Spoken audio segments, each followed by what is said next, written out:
Chapter 2, Know Thyself.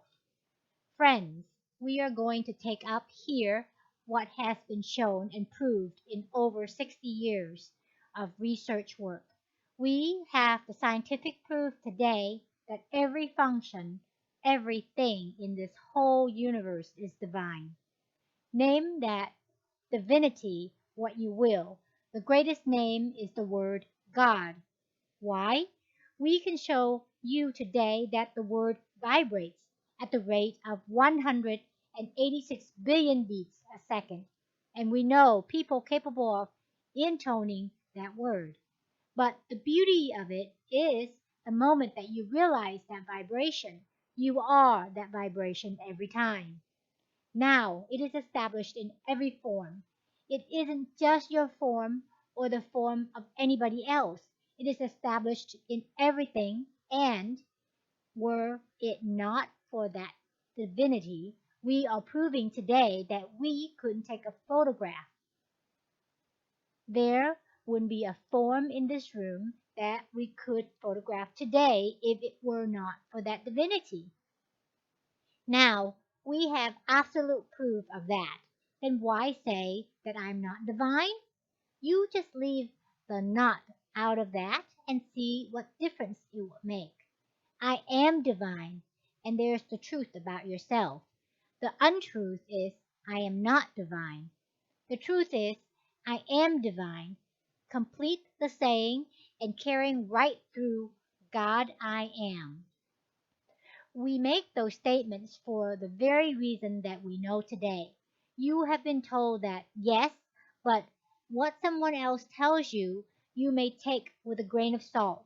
Or you may say, well, perhaps that person doesn't know. But today, we know through experiments in photography and high magnification, and we can take any person and ask him to sit before this camera under high magnification, and it will show that divinity every time. Our bodies started from the one cell, and the multiplication of that cell built this body. And we can show through high magnification today that that light never ceases. It is transmitted from one cell to the other as this body is built up. It doesn't matter what you think about it or what you say about it. It is established in that vibratory frequency, and it never goes out of that frequency. There is proof of these things today. The eye, one of the greatest things in our body today, is also adjusted. The rods and cones and the retina are so adjusted that they take in that divinity the moment that we realize that divinity, our eye becomes adjusted to it and the frequency that it moves forth at. And it can be shown that those who have not in any way impaired their sight, that they themselves see that almost immediately by the acceptance that they are divine. Now, divinity is God in everything, in every form. The Christ means the power to realize that divinity within. Then, don't we see the Christ in every face, in every form? That was one of the very first statements that Jesus made. We find that in our research work. I see the Christ in every face, in every form. When the first child was born, the Christ was born. This was the conquering Christ, the one that conquers, the master of everything. There isn't a person today, but what is the master? Now, the moment you say that, people begin to look for a master. The moment you look without for the master, you forget all about the master within. The humanity has made the greatest mistake by looking for God or trying to see God. Why? Because you are looking for that which is right within you, and when you pronounce that you are that, you are every time. We can show you that if you will use the word God once in standing before that high magnification, your body will never go back to the same frequency in vibration that it was before you used that one word. Another thing, we can show that the word God is so established in a book that book has a greater eminence because of the presence of that word. We have three men who can intone that word to 186 billion vibrations a second. We ask them to go to the 180th parallel, which is the farthest you can get away from Greenwich on this planet. Then, at a certain stated time, we arranged this instrument so that it recorded the vibration that they intoned. Just as soon as the frequency came in, the hand went right up to the point. Now, we put the oldest Bible in the Museum of Natural History in London under that instrument. Then we gradually removed that book and slipped in a book in which the word God was not recorded, and the instrument went right back. Then we took a third book in which the word God was recorded only 3 times, and the instrument responded immediately. Just one word, God, was responsible for the response in frequency.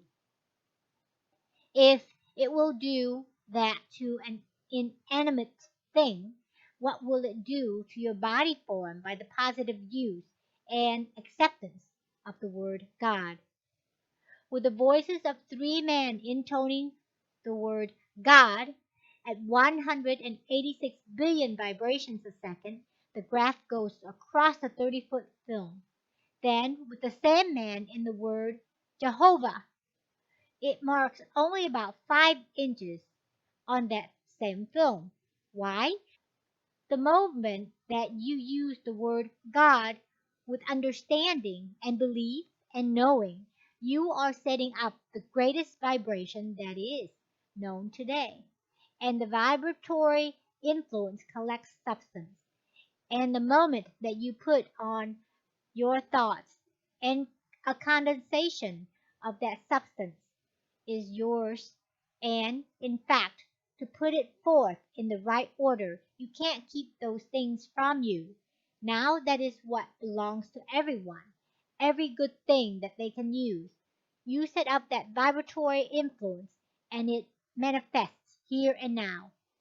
There is a very definite principle that we are working on today, that principle of divinity in everything.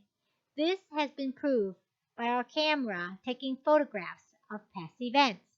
We can show that every blade of grass, every tree, every shrub, every flower, every seed is divine, and were it not for the divinity, that seed would not grow, nor the plant, nor the tree. And we can show you definite photography today that germ in that seed has the exact replica of the form that it will bring forth every time. Then why do we go about saying we don't understand? Isn't it greater to say, I do understand? You do understand. That understanding is right within yourself. You are the master of those things. And by letting go of outer appearances, you master the thing within. Accepting and recognizing that you are the master. Many people write and ask if they cannot go to see the masters, or what must they do to see the masters. The moment you step out from yourself with your thought that you wish to see a master, you have lost sight of the master within. When you recognize and become aware of that, you are with the master, and you are with all of them. Now just let someone say, I am not God. Then stop for a moment and take that not out. That is a negative word and has no frequency and vibration whatever. You give it the energy that keeps it living by pronouncing it. And the moment you refuse to pronounce that word, it has no energy of its own. There is a camera that shows you that today. You can actually sit before that camera and make your statement. Don't say a word, but think it, and we will give you your exact thoughts from that graph shown on the film. Then we ask for the statement with a negative word just to see what happens. And when it comes to that negative word, there is no graph on the film. It simply is not recorded. The camera is showing today the great frequency of vibration of the human form, and If that frequency was not there, we would not get it. And if there were any hypnosis used, it would not record. We have taken over 400 or 500 pictures of the fakers of India, and wherever hypnosis is used, the camera doesn't get it at all. We have had 2 or 3 very remarkable instances among those hundreds of pictures taken. On one occasion, we were returning to our home in India, and when we arrived, there was a man standing just inside the gate. He placed an orange seed in the ground, put his little mantilla over it, and it was coming up. He removed the mantilla, and the orange tree came right on up, and in 45 minutes, apparently, there was a tree there. The branches, the buds, the flowers, the leaves, and then the ripe oranges. We were taking pictures of that. There were 12 cameras in the group, and we ourselves were so deceived at that time that we stepped up and attempted to pick oranges off the tree, and the tree wasn't there. One of the men developed 2 of those films, and I kept the young faker in conversation until they returned with the 2 films. I unrolled one before him and said, "How come? You fooled us, but you didn't fool the box." He was quite perturbed over it and said, "Tomorrow you come, I show you." It was agreed we would meet on the following day at 11 o'clock. The next day we were all on hand at the appointed hour, and we had exchanged cameras. On this occasion the young faker brought with him a man whom none of us had never met before. He came forward willingly, put the seed on the ground. Our group was taking pictures all the while. The tree came up in identically the same way. We all saw it. This time we wouldn't attempt to go up and try to pick the oranges off the tree. We had been so badly deceived the day before. Finally, the chief said to us, "Well, what's the use? If it isn't there, then let's find it out." We walked up and picked the orange off the tree and ate it, and each of us did likewise. That tree is still bearing oranges on our place in India. Here is what happened. The young faker was the chela of the old guru. When we explained to the guru what had happened the day before, he became quite irritated and dismissed the chela and refused to have anything more to do with him. He told us that they carry their chelas through all the 12 methods of hypnotic influence to show them that there is no existence there, that nothing is accomplished there, but if we will let go of them all and be this, then everything we do comes forward. It comes under the art or law of suggestion, and we have studied it in India. For example, we see a man come out with a rope in his hand. A small group who are curious gather around him, and he throws the rope up in the air, apparently, and then calls a boy out of the group to climb the rope. Maybe the boy disappears at the top of the rope, and that is all that is necessary. The man collects a few coins, enough to give him a living for a few days. Now we have taken pictures in 500 instances of those exhibits, and the camera gets nothing on the film but the man standing there before the group. There is your power of suggestion. It is brought out so definitely that you stand there and believe it. The old guru is working with us today over in India. We take a seed, plant it in the ground, irrigate the soil mechanically, and in 7 minutes we have a stalk of corn with 2 ears fully developed. This old guru, when he puts a seed of corn in the ground, before he raises it up, the plant stands before him. He has no mechanical devices at all. He just knows. Now, there is the best evidence in the world that we ourselves are perfectly capable of that accomplishment. It belongs to everybody. If anyone ever accomplished those things, then all have the privilege. No one is selected. Each has the ability within himself. There is nothing complicated. In fact, it is very simple and we need no lessons. It is merely bringing one to the point where he sees or is aware of the advantage of accepting those things, and then giving thanks that they are. This power is present and works in everything in our daily living, even in the money that we use. There is no need of anyone being in want. There is no want, in fact. We simply fail in our expression, and we call it lack. Now let go of another fail. There is no failure. Many of our medical scientists today are saying that in the future, man will live 100 years longer than he does today. Age is simply a state of consciousness, and when man learns to let go of old age, he will go on and on. A year makes no difference in our thought structure until we say that 1 year has passed. Then we immediately qualify it with 1 year older. Whereas if we would think of it as a year of greater accomplishment and achievement, a year of greater illumination and understanding, it would be just that. The greatest thing that we can do is to see the divinity in every face, in every form. Our greatest privilege is to see the Christ in every face, and that means the unlimited power to know God within. We can go right back to all of those things and prove them today. We don't ask you to take them on hearsay. You can prove it for yourself by letting go of old age, of limitation, and all negative thoughts. Refuse to use them or accept them in your world. We know historically that about 3,000 years ago, one language that was spoken did not have a negative word in it, and that language goes back for over 200,000 years. Questions and answers. Question. Does the word God spoken silently have as much power as the word spoken audibly? Answer. There is just as much power. In fact, to many people it is more power to think God within than to speak it. Question. How can we set in motion this great power within for self-expression? Answer.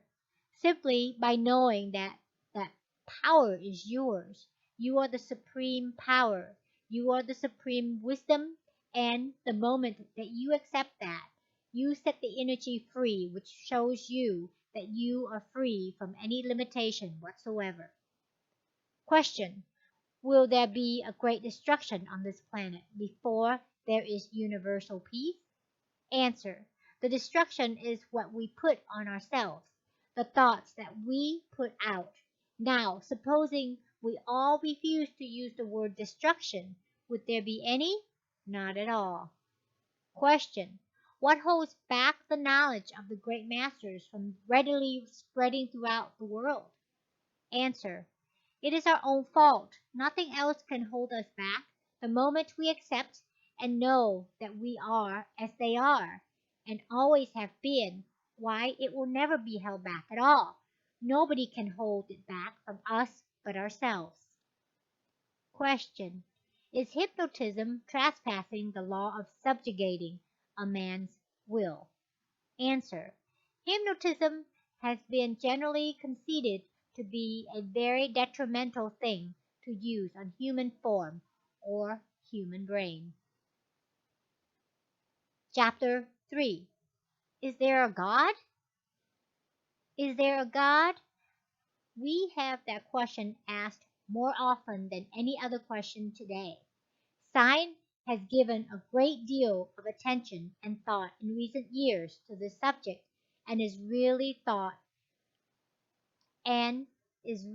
doing a magnificent work in research along this line.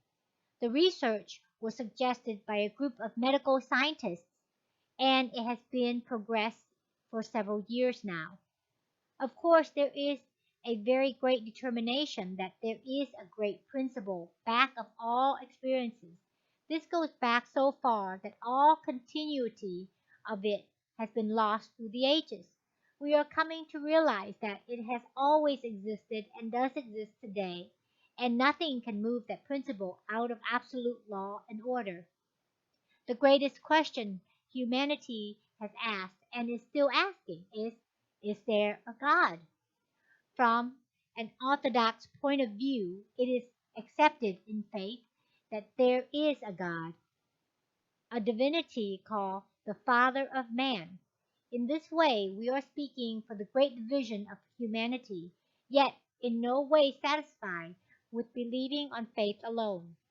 They ask to know, have you irrefutable proof of the existence of divinity? It has been the task of science to investigate the matter and find the answer to the question, an answer which will satisfy the rational mind.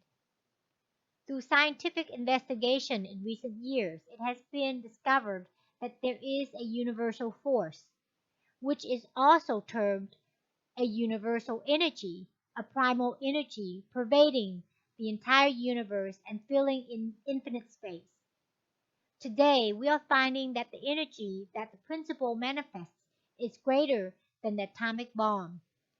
That energy emanates throughout all space, all conditions, and all things. It is not given just to one person or to one group. It is all in all, and it belongs to everyone. It works with everybody, whether we realize it or not. The non realization of it makes no difference whatever. It is not concealed under books or in dark places. It is ever present, omnipresent, pervading all things. It is the very substance and principle from which we live and move and have our being. Were it not for that very principle, the divinity in every person, we would not be able to take a picture of this group. Experience has proved this. This divine principle has residence within and permeates everything, every method of life and experience. It is that divine influence, that divine energy which is permanent, everlasting, all encompassing. We have proved that through photograph, for were it not for the divine energy, no photograph could be taken.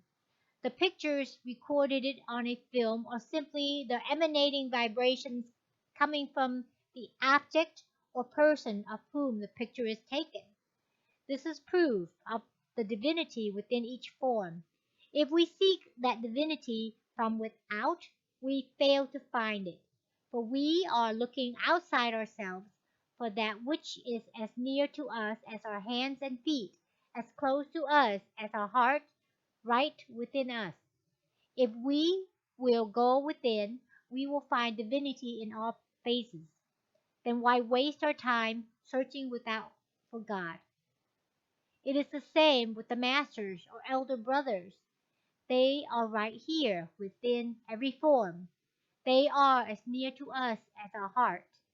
You do not have to travel to India or to any other country to see these masters. You can see them right where you are. When the student is ready, the master will appear. It is well known today that through a greater civilization, many, many ages past, a great reservoir, as it is called, was built up of the principles and God qualities and attributes that they have been generated and manifested through countless eons of time, and that reservoir of good cannot be invaded by any condition of the negative whatsoever. The mighty reservoir or momentum of God good energy and pristine purity stands there for all time, and the instant we think of that great vibrating, pulsating principle, we become aware of it right within ourselves. That vast reservoir of good stands ready and waiting for our use at all times. We have but to intune into it, to become at one with it. Now that energy has been called by the name God, the word that is receptive to the greatest vibratory influence known today. When we use that word in its right meaning, and it can be used in no other way to have any influence, we act upon all substance, we act upon every principle, we act upon all law and order, and that which we pronounce in good form is already ours, just as Jesus said. Before ye have asked, I have answered. And while ye are yet speaking, I have heard. Think of it, because we have sent forth in definite order and definite form the word, and that instant that which we state belongs to us. There is no time or space. It is well known today that perfection never could be created. It always was and is.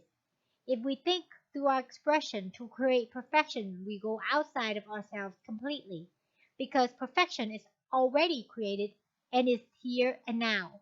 Therefore, by using right words, right thoughts, right actions, every word impinges upon that great vibratory influence, the thought first and then the word expressed. In our Bible it says, in the beginning was the Word, and the Word was with God, and the Word was God. As we learn to throw out every negative thought, feeling, word, and action, we conserve that energy within our own form. The moment we speak a negative word, we are dissipating God's pure and perfect energy. Therefore, the more we learn to discipline ourselves to think, feel, speak, and act positively and constructively, the more of this potent energy do we generate to fulfill our calls and manifest perfection. Every statement made by Jesus manifested here and now. In his world, there was no future, all was now. In the original language, there is no word for the future, there is no word for the past. Every word in the language is the expression of here and now. In like manner, it is known today, and every word we speak under positive, constructive influence is recorded, and it never goes out of existence. The very definite statement, I am God, is a determining factor in carrying humanity onward. With the ideal, we progress. Which individual may prove the statement for himself? It is the one who can project an ideal and then hold his vision true to it, who accomplishes in many cases unconscious of how he has done so. Worship is not an idle action. It is necessary to put forth an effort to realize the ideal. That ideal held completely in thought must come forth in form. The thought in itself questions the thing into visible form. That vision projects so definitely that it is called from the source of all being and consolidated in its entirety. A clear presented vision precedes it. It is important to hold to one condition at a time. Never permit your thoughts to wander at random or even to project another form until the first one has been accomplished. After the action is completed, let the thought go completely and turn to the next action. This is the definite understanding which Jesus had. Ye are gods and sons of the Most High. That was his thought regarding the fact of human experience. Always the highest, always the noblest, always purest, always light. Never anything that might limit life and energy. Never failing, never doubting. Always the same singleness of purpose, directing thought. This projected vision can carry humanity above any fear or discordant condition of thought, can keep humanity always at the end of high accomplishment, going from a lesser to a greater field of usefulness. Such is the progression of our planetary system. The suns of all our solar systems express in that way, drawing the energy to themselves, that the greater energy may be given out. If our sun were a great lump of coal, it would sometime be consumed. No, it has existed for hundreds of millions of years. It draws to itself force, power, energy, making it available to our world as well as others. Man must learn the same lesson of the exchange of energy. The moment we withhold our force, stagnation takes place. But If we give forth of what we have, the new always flows into the refill the space left by that was given out. The energy is inexhaustible. If we use it in the right way and in the right direction, that is why the body of ours is renewed. If that energy is without us, it is also within us. If divinity is without, when we cannot keep it from within, all that one need do is to make of himself a channel for the divine force. It is always pulsating and cannot be depleted. This is essential explanation of man's immortality. There is an immortality to every thought, every act, and every word. There is a coalescing force which man cannot escape. What man generates and emanates accomplishes the fact which has always existed. The fact of all being has always existed in spirit without beginning or end. Man always questions the nature of beginning.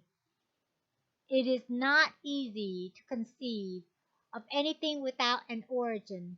As far as man is concerned, beginning came into being with conscious or separate identity. Before that, man was spirit, and that state is one to which we shall return. The new attitude towards science and religion will enable us to realize the better things which have been promised. They are here now when we shall have opened ourselves to receive them.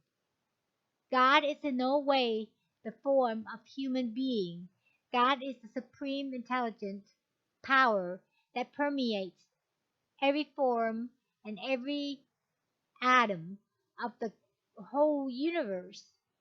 When you realize that supreme intelligent power is fully centralized within your form, you are that power, and by fully acknowledging that this power acts through you, you are that power.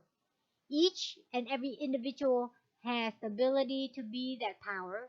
This is the God kingdom into which every individual is born about. And as soon as all see and know this, all are of God's kingdoms. Question and answers. What is the first law? The first law is I am. That is the lost word. We are beginning to realize it. God, I am. Question.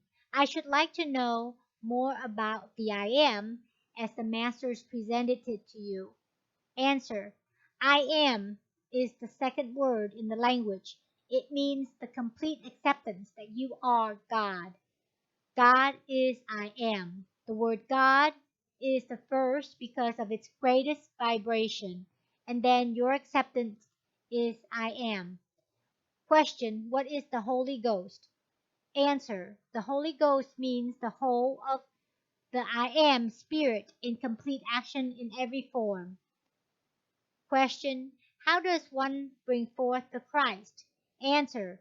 The answer must be born within each one. Jesus gave us the example of this. You bring forth that which is within you by turning your attention to and concentrating upon that very thing. The Christ is within you. Question. If these masters you write about are able to leave their bodies, how is it that so few people know about it? Answer.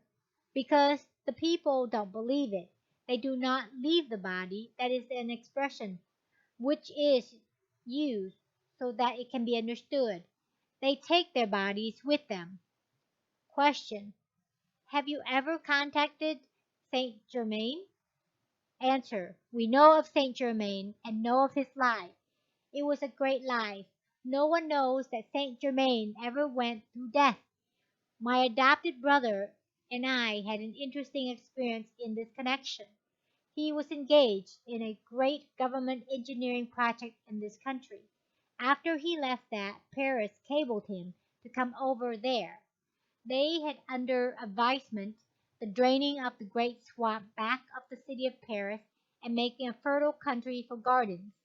As they proceeded with that, the sign began to encroach upon Saint Germain's tomb, and they realized they would have to move it. He cabled me and suggested I come over, as they would probably open the casket and we could view the remains. I went over. The casket was opened, and in the casket was found only a thigh bone of a dog. Now think of thousands of healings that went on in that place. They put all of their thoughts upon the accomplishments of Saint Germain. They lost all track of their infirmities, and complete perfection took place. Now that is so with nearly every one of the shrines today. Question: when we wish something that is ours by divine right, is it right to demand it? Answer: if anything is yours by divine right, there will be no need to demand it. Our own acceptance of illusions negates the good that we want. When you give expression to the divine nature within you, you will find whatever you will use at hand. The realization of this permits you to know that the good is accomplished before you express the thought. The need does not have to arise. End of chapter.